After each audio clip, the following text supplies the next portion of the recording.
Sahanavavatu Sahanau Bhunattu Saha Viryankaravavahai Tejasvinavadhitamastu ma vidvishavahai. Om Shanti.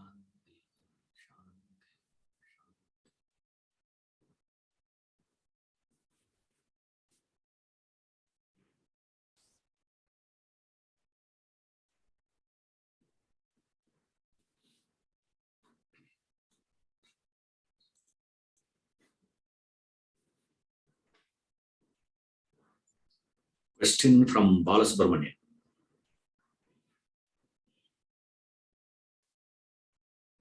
As per the clarification given in the last class, the resultant desire is what one deserves based on the effort. There are cases, in spite of best efforts, the result may not be as per expectations on account of external causes. Thus, destiny could be attributed to this. Kindly clarify.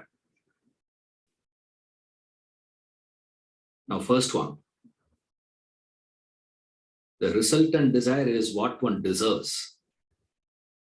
It is not based on the effort. It is based on your desires. Because that's the meaning of desire, resultant desire itself. So the effort is you entertaining the desire is the effort. So when you entertain desires, that sum total of all that desires gets a particular direction. That is a resultant one. So effort, when we say, it is not that a particular desire I have, I am working to fulfill that desire. That is a usual accent when we use the word effort. I have a desire to score good marks. And what is the effort I have to put in? You have to sit and study. That is your effort. I have to get good score in the cricket match. Then you cannot be sitting and studying. You have to go onto the ground and practice. That is your effort. So in the normal sense, at the first layer, desire is different, effort is different. When we are discussing here, I said in this context, what we need, how we have to understand, you get what you deserve, not what you desire. You say, what is the meaning of that? You get what the resultant desire of yours, not any particular desire of yours. That's what it means. So effort here is not to be treated as what is the exertion I'm going through, how I am striving to get that desire fulfilled. That's not what is referred here. That is the different layer. This is at a different layer. So don't mix the two layers, two levels, what we generally call as. That is at a different level. This is at a different level. But then there are cases, in spite of best efforts, the result may not be as per expectations. Now here, on account of external causes, we don't bother about what has caused. But the fact of life is this: you are never going to be getting any result exact to your expectation. That's impossible. No effort, no expectations are going to be, it is always little more or little less, or really more, really less. Now, when you are discussing effort and result, expectations, there are three things. Effort is there, expectations are there, result is there. Do not equate your expectations to result. Equate your effort to result. Thus, the result commensurate your effort? That is a question you have to ask. If you are asking the question, sir, is the result in alignment with my expectation? It will never be. When it comes really more, you call it as luck. When it is really falling short, you call it as unluck, which we have discussed earlier, has no meaning. Because never you are going to get any result. You write an exam, you expect this is a mark I'm going to get. Have you ever got exact to that? Have you ever seen the state first person says, when I wrote the exam itself, I know that I'm going to get state first?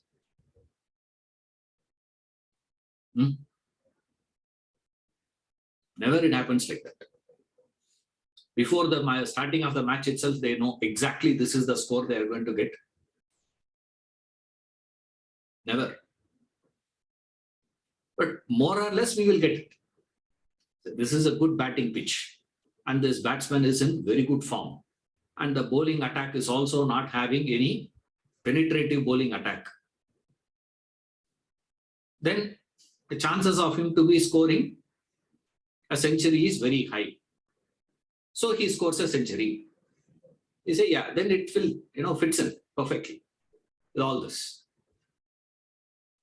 Now, expectations and result don't equate. If at all you are going to make an equation with your effort and the result. Does the result commensurate your effort? That is a question you have to ask. When you ask that question, there also we find the result is not always commensurating your effort. Isn't it? That's why we can give very many examples for that. In our own life, hypothetical examples or real life examples can be given. You have seen people who have this, they study so well. In fact, he is the one who taught that subject to his friend. The friend passed the exam. This fellow failed the exam. What do you call that?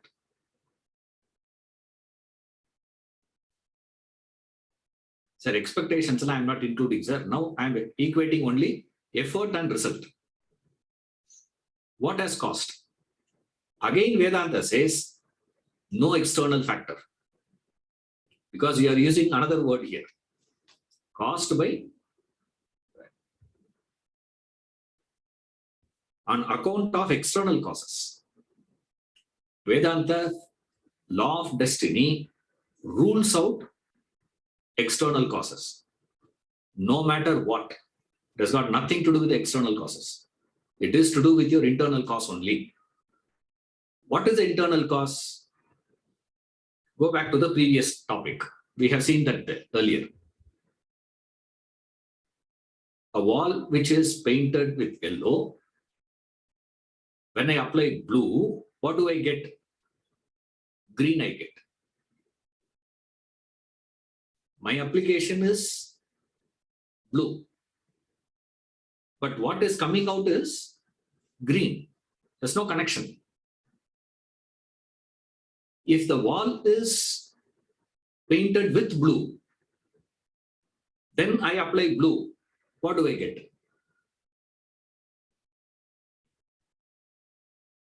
A light touching here and there is enough. It will start appearing as though it is a newly painted wall. The freshness of that blue you will get. But the other fellow, the other wall will appear green. Why? Not because of any external agency. It is because of the backdrop. What is the backdrop? The backdrop of your past karma, your past actions. So, in the backdrop of your past efforts and the consequences, your present effort and the future consequences will impact. So here, again, Vedanta says no external factor. So you cannot make expectations equating to result. Suppose if I am not going to make expectations, what about effort, sir? Again, Vedanta says, yes, there are chances, there are situations in life where it will not commensurate. Why? Not because of external factor, it is because of your backdrop. But only problem is what? In the example, you know the wall is painted yellow. And you know the signs of color. You have these two. You have the knowledge of color. Also, you have the knowledge of the existing wall color. In life, the problem is what? You don't know the laws of life. Also, you don't know the wall color. So you can see only what? As far as you are concerned, I am taking blue and applying blue, I should get blue. But suddenly green is appearing. Obviously, you will think somebody is making it appear like green. You can call it God, you can call it devil, you can call it as the work of this, work of that, you can call anything. We don't care. But Vedanta says you don't know. You have not understood the principle. This is the difficulty. That's why this confusion is. The confusion with reference to this is this. So, the resultant desire is what one deserves. Based on the effort? No. The resultant desire is based on your entertaining desires. If you take, sir, what I meant is that is the effort. Entertaining the desire is the effort, then correct. But generally, when we use the word effort, we don't refer to entertaining a desire itself effort. Usually, we don't include that. Usually, we include the actual exertion that you put in. Physically, you slog, you work to achieve, to realize your desire. So that is what is generally referred. If that is the case, then the statement is wrong. It's not. It doesn't matter whoever had said that. Right? Even if I had referred it in the class, it is a wrong statement. Right? There are cases, in spite of best efforts, the result may not be as per expectations on account of external causes. Here, no. Expectations you cannot bring in for the simple reason, never it is going to be matching. Remember, there is a difference between same and similar. Right? When it is similar, we take it as same. No. Similarity doesn't mean it is same. Isn't it? It is a fallacious thing to call similar things to be the same thing. It's wrong. To our eyes, all zebras look same. No. They are not same. They are different, but there is a similarity. But to our eyes, all zebras look. Korean movie, you see, hero and villain look same. We can't distinguish. Oh, who is hero, who is villain, you will never know. End of the movie, whoever dies villain, whoever is alive is a hero. This is how we have to understand. Everybody looks same to our eyes. Same way, when they look at us, they look at all of us as all you fellows look same, man. But we say, no. You can distinctly make out a person from, Tamil Nadu, a person from, Kerala, person from Punjab, person from, Assam, we can easily recognize those people. But to a person coming from Japan, he says, all you guys are looking same.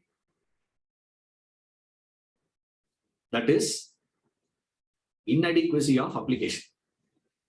So don't make that mistake. Expectations and result can never match. At best, it will come very close to it. That is only possibility. Okay. Then if I remove expectations, what about efforts? Vedanta says, yeah, there you can have a logical link can be put in. There also, your effort and result will always have some differences. But the difference is not due to some external. Then it is to do with what? Is to do with the backdrop. In the backdrop, it looks like that. That's all. So we just have to understand that. I suppose it's clear. Who's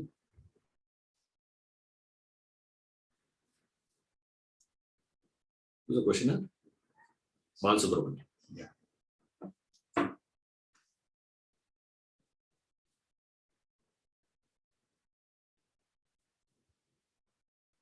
We are seeing this theory of reincarnation. At the time of death, something leaves, something stays. Right? That's why we cry. We cry not for the thing that is staying. We are crying that we are missing what is left. So we inquire into what is staying and what is leaving. It's exactly like you shift your house. When you're shifting your house, you pack certain things and carry with you. You leave certain things and go, isn't it? Particularly, we have this custom here. I never heard of this idea in Tamil Nadu, but in Karnataka I have heard this. They say when a person is vacating and leaving, they don't clean the entire house and go. See, they leave lot of dirt things, it will not be clean. But when he is occupying the house, he expects the house to be given to him with, fully painted and clean, everything should be intact. But when he leaves, he says what? There is no. Because it's like, sir, I'm just, taking out the entire Lakshmi with it. I said, Lakshmi is not all the waste, man. And the old newspaper, you go and see. It's so interesting. But interesting idea. There's no big validity for this or anything, but it is it's a good sentiment to to think. Same way, when a person is leaving the body and going, which is what we call as death, we can clearly see something is left, something is carried. So Vedanta asks this question: what is carried by that person? What is left here and gone? A couple of things we know, obviously. What is it that a person leaves and goes? Every one of you can give list. Family, friends, all the property, your bank balance, the most loved, car of yours, all the possessions of yours, everything you have to leave and go. Okay, you leave that here because he's not carrying it. Imagine the person takes the car also with him, right? All the property. Now we will not have a place to live actually, because all our ancestors would have taken everything along with them. Fortunately, that's not happening. He's leaving all that and going. Okay, then what else? then he has to leave that body and go. Correct. Then what? What all is left? This is the interesting question Vedanta asks. Says, what you carry with you, you carry few things with you. Like you are shifting your house, you carry certain things, you leave certain things. What are the things that you carry? What you leave is the possessions of yours, all that you have acquired after birth, you leave. I mean, first thing, gross one. We start from the gross one. What is it, sir? Your material possessions you leave. Then you leave the body also, the gross body. Now, when I'm saying this gross body, subtle body, causal body, go back to that chapter, human composition. Right? Those who have not familiar with this, go back there. There we have studied this in detail. Okay. What is a human being made up of? There's a gross body, there is a subtle body, and there is a causal body. There are three types of bodies you have. So in that, what is there? What is gross body? Gross body is made up of two things. The karmendriyas and jnanendriyas, organs of perception, organs of action. All that is left here. Leaves eyes and goes, leaves this in the entire body. That's the meaning of it. Then what else he leaves? All the relationships that you have entertained, clipped off. This is my son, my father, my mother, my neighbor, my uncle, my aunt, my dog. All that you have to clip. All that is left. Then at the emotional level, and then all the intelligence that you have acquired left. You leave that entire intelligence. Now, when Einstein goes, he cannot carry the entire knowledge of physics along with him. When Shakespeare dies, he cannot carry the entire knowledge of English along with him. Not possible. Not possible, sir. But Bhagavad Gita, you can know. That also you cannot carry. See, what about I knew the entire Vedas by heart. What about that knowledge? That also you cannot carry. That also doesn't get. That also you have to leave. Your intelligence, your expertise, your competence, your leadership skill, your ability to do that. I remember typewriting, your driving skill. Michael Schumacher dies means he cannot carry that skill of driving. Leave it and go. All the skills that you have developed, all that intelligence that you have developed, all the competencies that you have developed, all that you had to leave and go. This is what are you leave? What are the things that you are leaving? You are leaving your possessions. You are leaving the gross body. You are leaving the mental relationships that you have been entertaining. Also, the intelligence that you had developed. You have cultivated in this Janma. All that you have to leave. Then what you are carrying with you? And you ask the question, okay, if I'm going to leave all these things, then what is shifting? Now that is why the study is very interesting. The study of reincarnation gives a tremendous, strength to your personality. Straight away, you understand this theory of reincarnation, you will not be getting involved in any one of these things. Because anyway, they are not going to be carried by you. Then what is your point of paying so much of attention to it? That doesn't mean you have to neglect it. Remember, that's why in the beginning itself we say, your body is a vehicle. Like how you have to take care of your vehicle, the same extent you have to take care of your body. Nothing more, nothing less. But the driver is more important than the car. Right? Nowadays we see people having, concern over car more than the driver. Right? In the sense, not the person whom you have appointed, I'm saying. Assuming it is self-driving.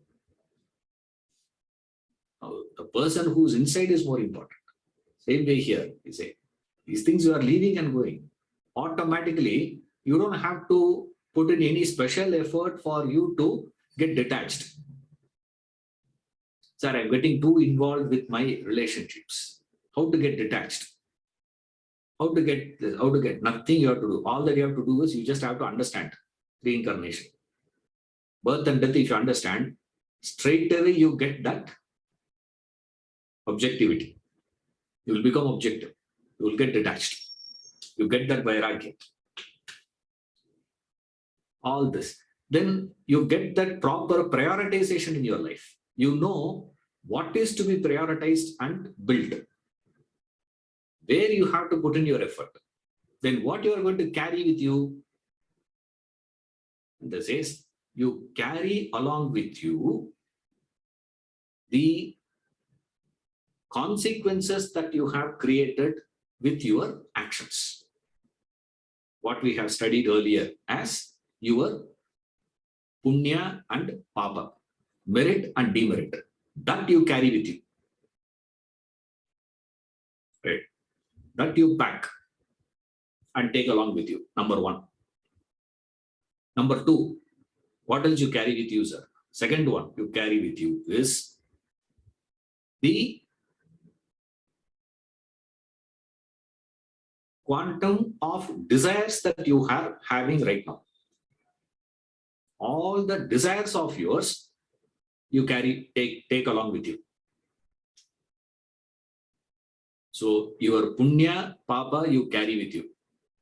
Number one. Number two, you carry your desires. All the desires. Or you can call as vasanas. Whatever words you want to use, you can use. The desires and vasanas. That is what you carry. All the vasanas of yours comes along with you. Desires comes along with you. Likes and dislikes comes along with you. Raga, dvesha, whatever you want to use. All that you carry with you. Two. The third thing that you carry along with you is to what extent you have gained the self-knowledge. Not the knowledge of the textbook. That is intelligence. What is referred to in the easier language is wisdom. Not intelligence. Your wisdom you carry with you. So what are the things that you are going to carry? You are going to carry three things. Your punya and papa. Number two, your desires. Number three, your wisdom. To what extent you have developed that wisdom, that is carried along with you. That comes along with you. That you can take. That you are allowed to carry. Apart from these three, you cannot carry anything. Nothing is allowed. And these three things is exclusively yours, purely yours. You cannot transfer that. You cannot share that with anyone, with another person. That is not possible. You cannot transfer, okay, Ishwaran, you have so much of wisdom. No. Can you share that with me?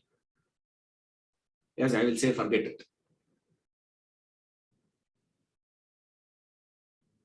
Why? I'll say, I myself have very little. உங்களுக்கும் கொடுத்து நான் எங்க போறது? Where will I go? அதான் கிடையாது. I cannot, give my wisdom to you because it's like you go to a beggar and ask alms. He says, hey, I'm the beggar, now you're coming and begging. It's an unwritten rule they have. Between beggars, they don't beg. That's an unwritten rule. Okay, what about if we go to Ramakrishna Paramahamsa? He has infinite wisdom, no? Ramana Maharshi has infinite wisdom, no? He can give. How much ever he gives, his wisdom will never come down. Right? Purnamadah Purnamidamala, we can quote. That is infinite. This is infinite. Even if he shares infinite wisdom of his wisdom is not going to come down. And he has that infinite wisdom. Why can't he share that with us? Not possible. Nor can I say, okay, you are having little less punya. No, don't worry. I will give some from my account. Take my punya. Or, sir, you are such a great man. Can you take my papa also with you? You can't transfer that. Not allowed. You cannot transfer your desires. You cannot transfer your wisdom. You cannot. And so any one of those things cannot be done. You have to take it along with you. No one can do anything about it. It's exclusively yours. So if at all you claim mine, you can claim only what is yours. Not car, not your house, not even the body you can claim as yours. Even this intelligence you can't claim as yours. It's not yours. But the wisdom that you have got is exclusively yours. The desire that you are entertained is exclusively yours.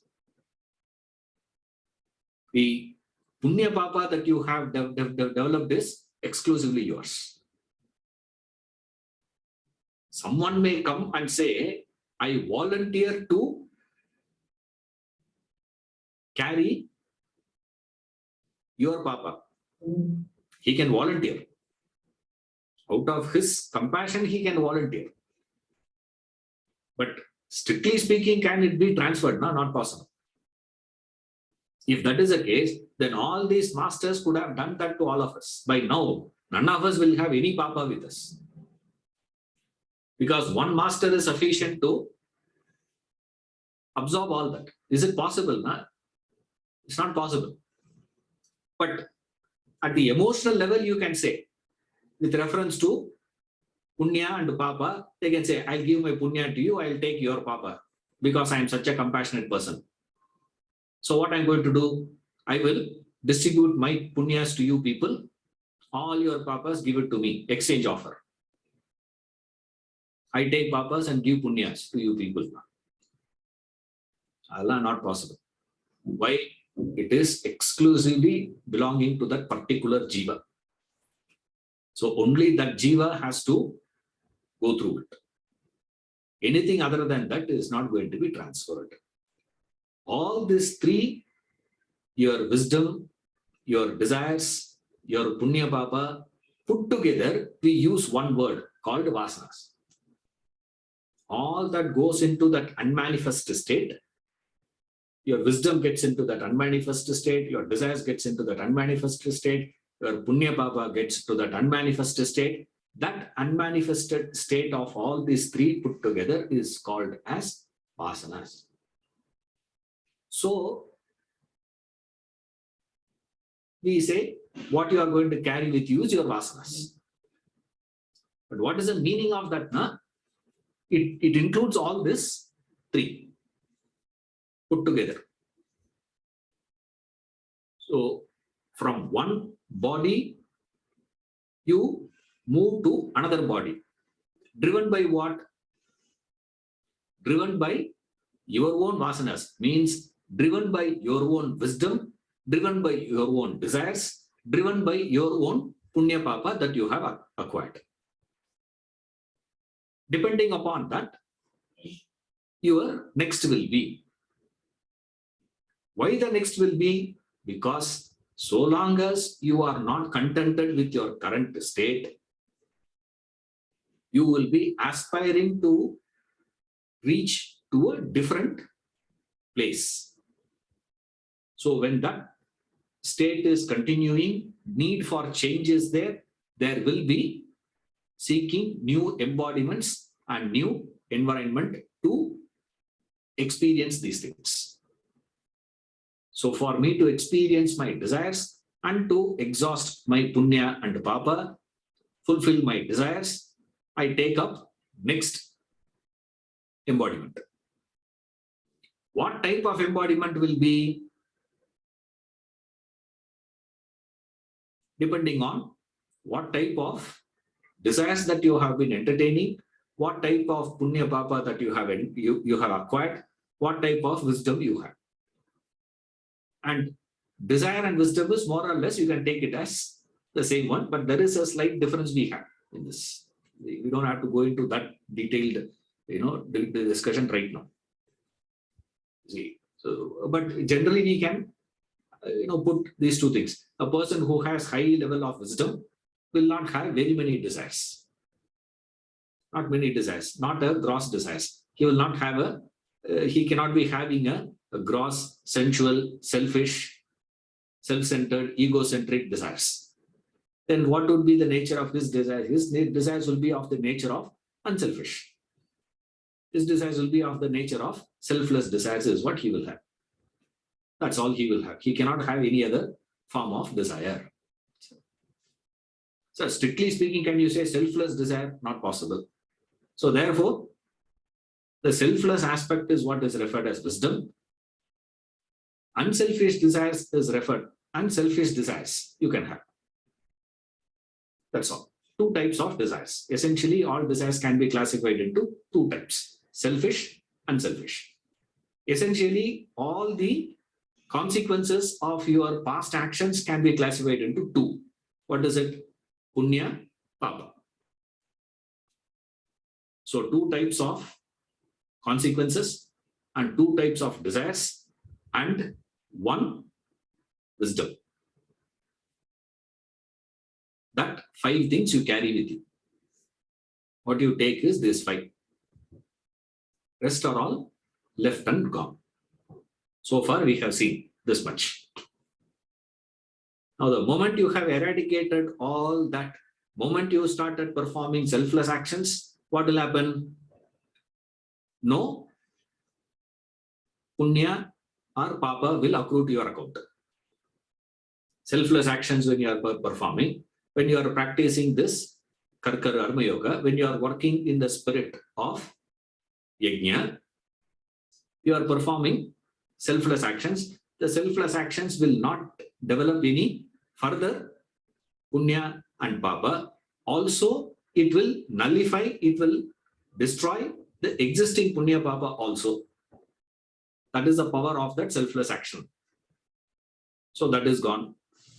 Then, with your spiritual efforts, you are entertaining selfless desires. So the selfish and unselfish desires also wiped off. Then, with the spiritual knowledge, you have unfolded the self. Once you have unfolded the self, which is what is referred as wisdom, all your vasanas, your ignorance, gone. No more ignorance in you. Total wisdom you have. Once you have the total wisdom, all that you can carry forward to propel you to take next birth, all the causes for the next birth wiped out. Therefore, what does it mean? You have transcended the cycle of birth and death. So the cycle gets ended. You clip that thing. That is why we say to a self-realized soul, there is no transmigration. They don't belong to the category of birth and death. They have transcended it. So that's why we say, you cannot say that self-realized soul is the one who has taken birth as this self-realized soul. That is not possible. Right? I am the reincarnation of that self-realized soul. Either one of it is wrong. What is it? It's like I keep saying, the fellow goes and tells the musician, sir, today that Karagara Priya Raga, superb, sir. The musician said, I know you know music, but I know one thing, that you don't know two ragas. Kalyani and Karagara Priya, you don't know. Why? Because this fellow was singing Kalyani Raga. Right? The musician sang Kalyani Raga. This fellow goes and says, Karagara Priya was superb. Meaning is what? You don't know those two languages. At least even if one you know, you can understand this is or this is not. Same way. This is the advantage of this knowledge. This cycle of birth and death ends here for this person. Right. Now he is continuing with few other associated ideas. Right. Let's see. Yeah. Page 290. Without the cognition of the law of causation and a clear understanding of the consequent theory of reincarnation, you could run into trouble. Here is a true story. A lady in her advanced age developed cataract in her eyes. She was losing her eyesight. At that time of her life, a misfortune befell her. Her only daughter expired. She was terribly upset. She lost all her interest in the world. She could not meet anybody or go anywhere. Meanwhile, her cataract ripened. She was practically blind. Her family and well-wishers appealed to her to undergo surgery. She refused to do so. She chose to deny herself eyesight for the rest of her life.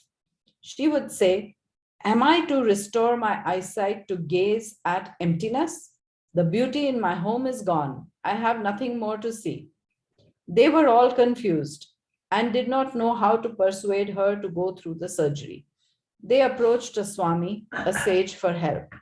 The Swami met her personally. The wise man explained to her how the resultant desire works.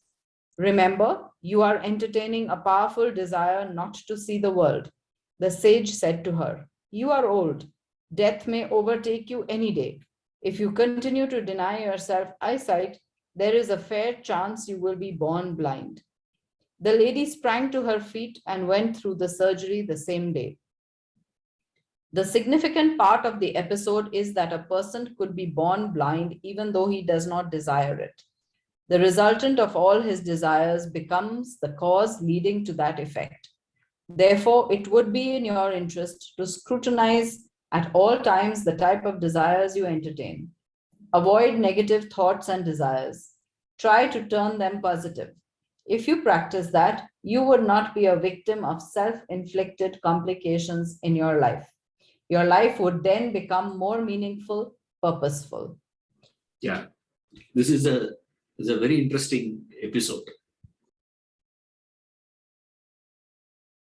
What is the message here is important.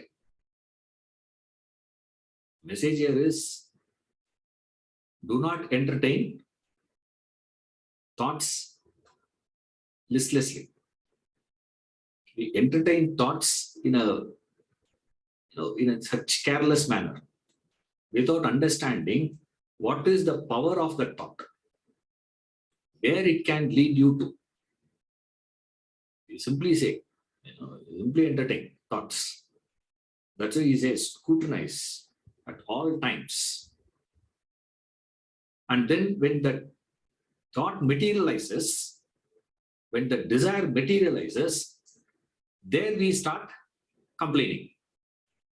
Oh, why this happened to me? Why that happened to me? Why that happened? Why that happened? Like I say, this man, was telling me this few years back.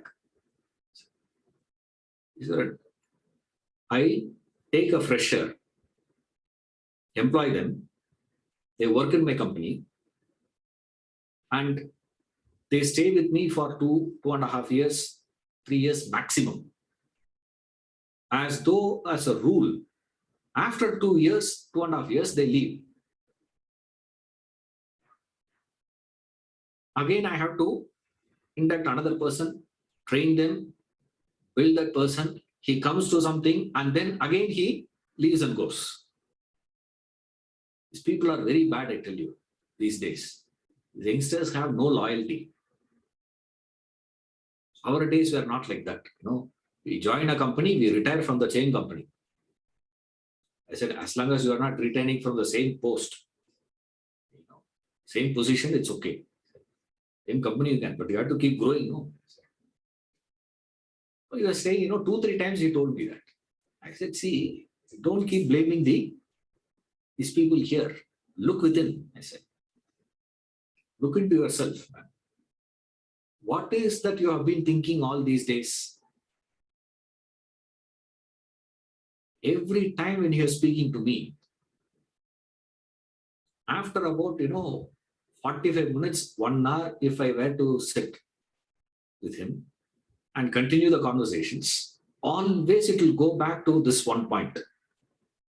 That is how much he struggled, how with so much of effort he started that business, how no one helped him, and how he became a self-made man. I am a self-made person. All that. One thing I have understood, Ishwar, you can't rely on anybody. You should always be relying only on yourself. Rely only on yourself. You are the only one. No one will be there around you. No one will be. He goes on feeding that idea. Now, I said, link that to what is happening here. Business world means what? In business, there is no such thing called independence. There is no such thing called dependence. Nobody is dependent on anybody, but at the same time, nobody is independent of anybody. Then what is it, Sarna? Everyone is interdependent. You are dependent on those people, and they in turn dependent on you. Now, you are not willing to acknowledge the fact that you are dependent on them. See, you are not willing to give them that they are also important. Then why do you think these people made it as a lifestyle? Why Buddha has to come and beg? There's a king, right? Why he has to come in the form of a beggar? Why Shankara has to come and beg for his food? And he has so much of wisdom, so much of knowledge, so much of expertise. Can't he? All that you have to do is what? For all his books, he has to get a royalty. That's all. You want to read my book? Hey, buy the book.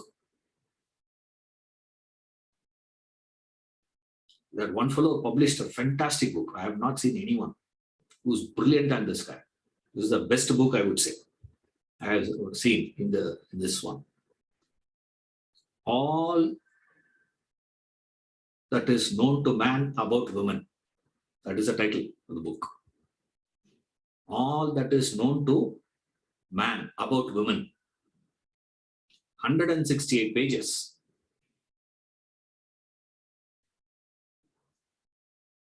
(1989 or 87) got published. My professor had that book in his, in his private library. All that man, I picked up the book and opened. 168 pages, empty. Empty pages. Nothing, published. Nothing is written. Now, essentially, what that man is saying is, nothing. That's what he says. 160, but fascinatingly, bound.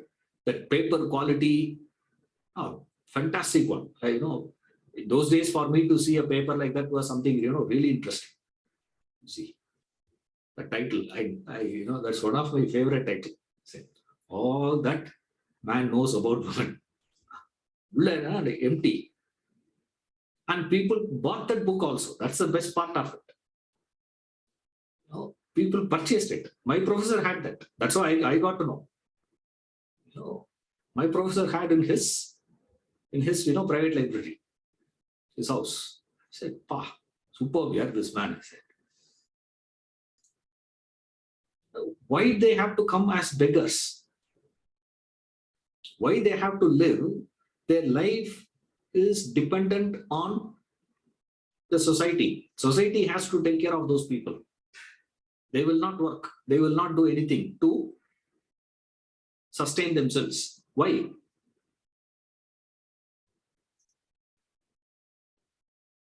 That is the way they show how world survives, how the world has to survive. Always we have to live on this principle of interdependency. I don't need anything. Buddha doesn't require anything. Mahavira doesn't require anything. Shankara doesn't require anything. Even if he says that, okay, starve to death man means, he will say, I'm happy doing it, he will say. I don't mind. You can't even tell them. They have an agenda, they have a plan, they had a program for which they had some money is required for them to have. They said, I don't have any agenda, I don't have any plan. And he says, world is not going to be running because of me. Do I require Vedanta, or Vedanta requires me? Vedanta doesn't require me to uphold Vedanta in the world. As though if I am not going to be teaching Vedanta, finished. Nobody will get to know the subject called Vedanta existing. There is no such thing. But then, why you have to live like that? I said, that is where you show a principle of interdependency. But you simply entertain a thought. Everyone, the first generation, always has this belief. And every parent went on telling the child, previous generation, I want you to study well. Not that you have to take care of me. I don't want you to take care of me. I want you to live a proper life. That's all I want. And now we are sitting and cribbing. These people are not having any respect to the elders. They don't care for the elders. And the fellow, sends a, invitation only to mother to come to the place, not father. Why? Because he says father is a liability, mother is an asset. Why? Mother, if she comes, she will take care of the child. Right? If father comes, what he will do? He will find 101 fault. Breakfast, your wife's breakfast is not good at all. Now you remember when your mother was making that breakfast, you are cribbing. Now your wife is making.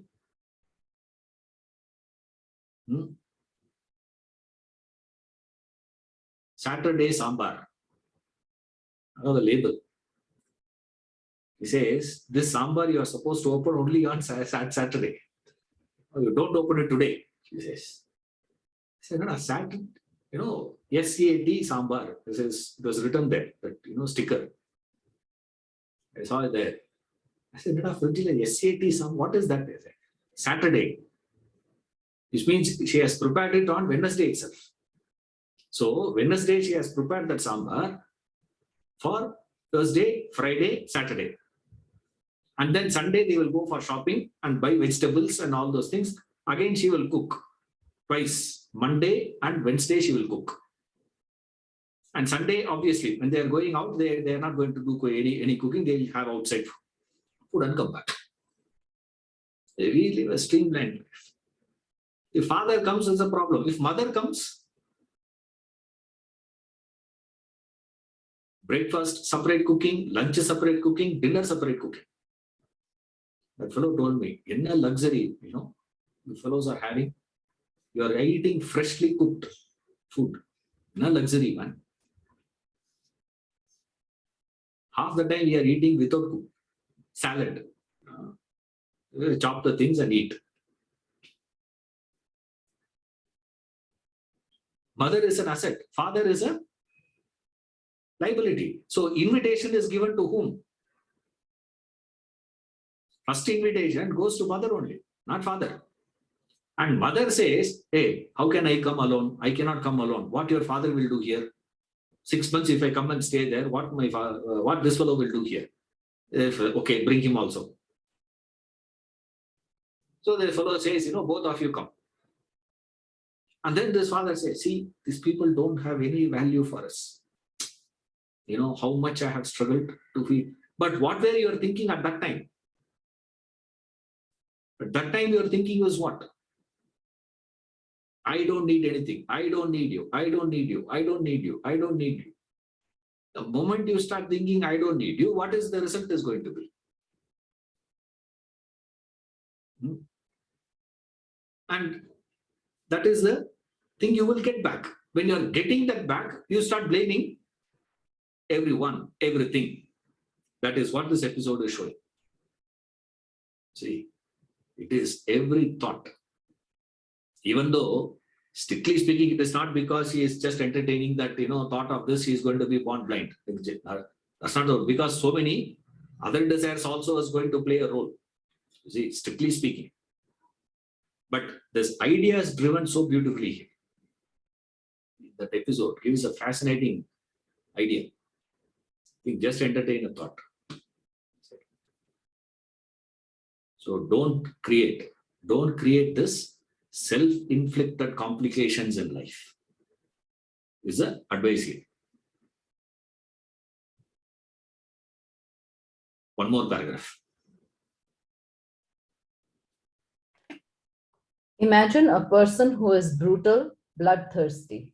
He develops a passion for destroying, killing. He becomes a dangerous killer.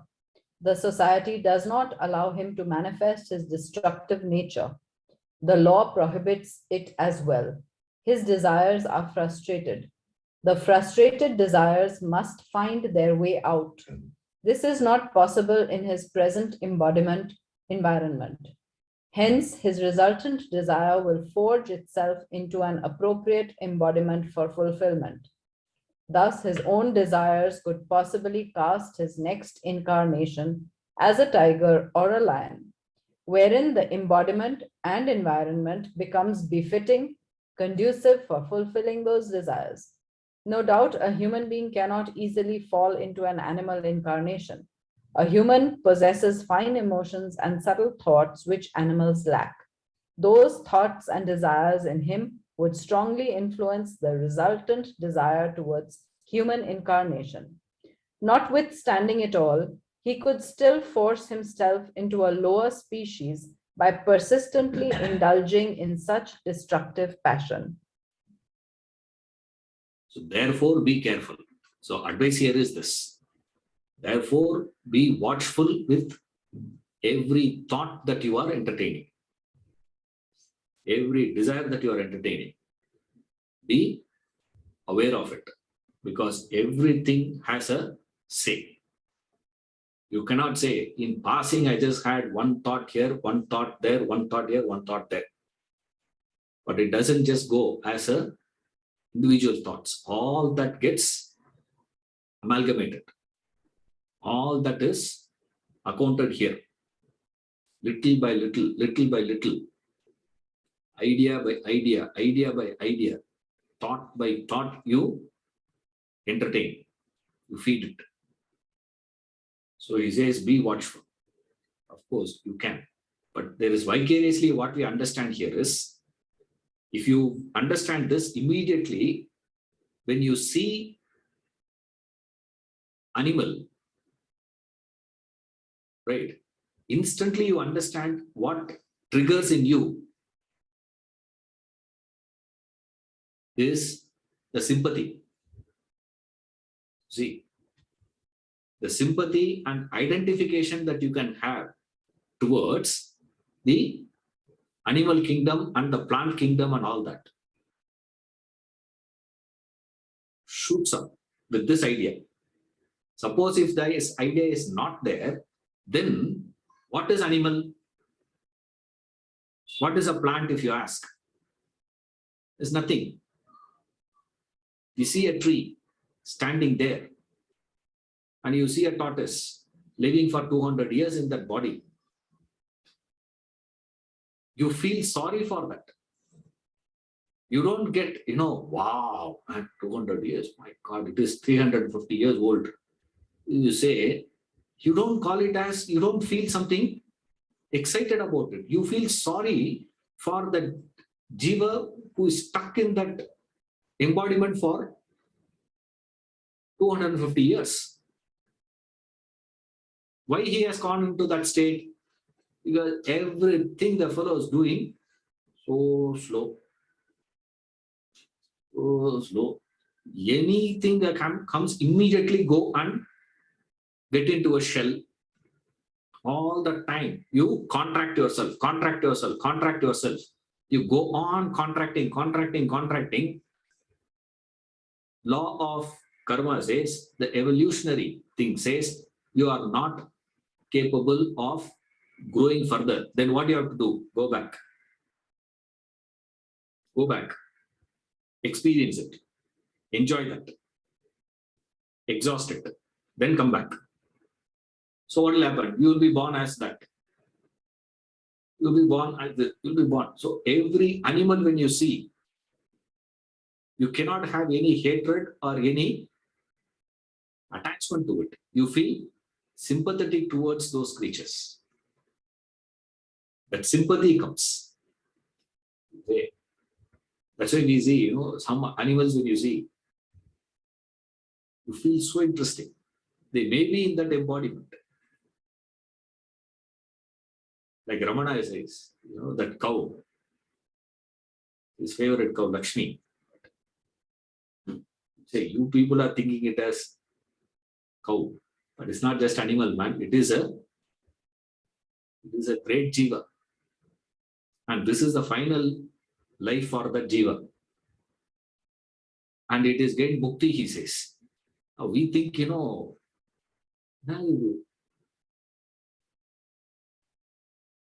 I've seen myself,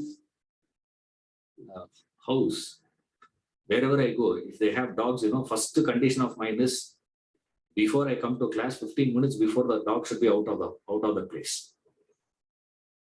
We not have it. And the dogs, they'll put them inside or they'll be outside. They cannot come anywhere near. Now, this fellow,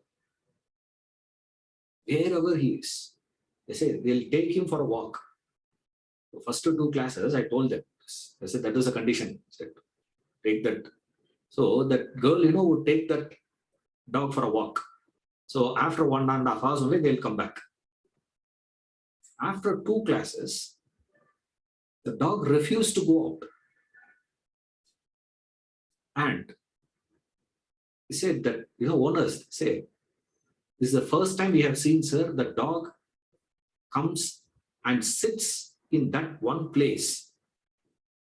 The moment I say, oh, we start, if he sits down, he will not move.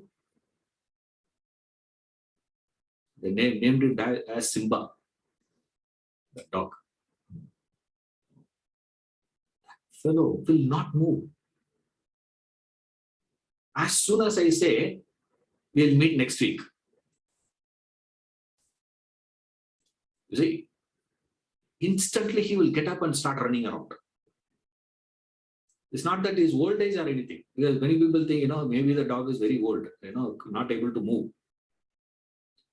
After that, he will start jumping here, jumping there. He will be moving here, moving there, will not stay in a place. To expect a dog to sit for that 1 hour, 15 minutes, it's like miracle only. Just sitting there. I thought maybe who knows, who is inside. You see the body is a dog, but who is inside that? And I can go on giving, examples by, what I have read and what I have heard. And this one, the Simba, is my own personal. That doesn't mean don't expect, to bring all your dogs. Okay. There is a possibility. We don't know. You think, it's just a monkey. Say Ramana was, feeding monkeys, peanuts. Eating peanuts, and the monkeys were jumping around. And he was telling the monkeys, wait, man, I have enough. All of you can eat. What is a hurry? Wait. One, disciple of Ramana was standing there and started laughing. Looked at him, well, laughing. Will they understand what you are saying? Ramana looked at him and said, do you understand what I'm saying? Hey, they are not understanding. Huh? Or you understanding all the time saying, shut up and go. Like that. We have no idea. Oh, who is going to be? Jada Bharata was taken birth as a deer. He had to live as a deer. So we always see such examples, such great, souls were trapped in this embodiment. So when you see an animal, we sympathize with them. Why we sympathize is because there is no possibility for them to exercise their purushartha and evolve. What a great tragedy. Losing an opportunity to grow. It's a great tragedy. Why that happened? Not again, don't say it is because of some third factor. No. There is no external factor. Then what has decided that? These are the thoughts. And he's just giving a very powerful, very gross examples. See, these two ideas. One is blind, another one is taking birth as animal. So you take birth with problems, or also you take birth with this. Who is the cause of all that? Your own entertainment of desires. Your own creation. You entertain the thought. Now you are receiving the consequence of that. Don't complain. Essentially what happens in this, all these things all these are the side effects of this knowledge. What is it? Your complaining thing stops. You also understand, it also triggers the amount of compassion that you can have, the sympathy that you can have towards animals grows. I prefer all this, PETA people read this. They should read this and understand. Then you can stand for it much more. They are innocent, you say. Innocent in the sense of what? We were like that once, remember. And no guarantee that tomorrow you are not going to be becoming like that. But that's not going to happen so easily, as he says. There are other forces. But if you unintelligently entertain some thought without paying attention to it, you have to meet the consequence of it. So when you are meeting the consequence, don't start complaining. So it explains the cause-effect relationship, how this is happening.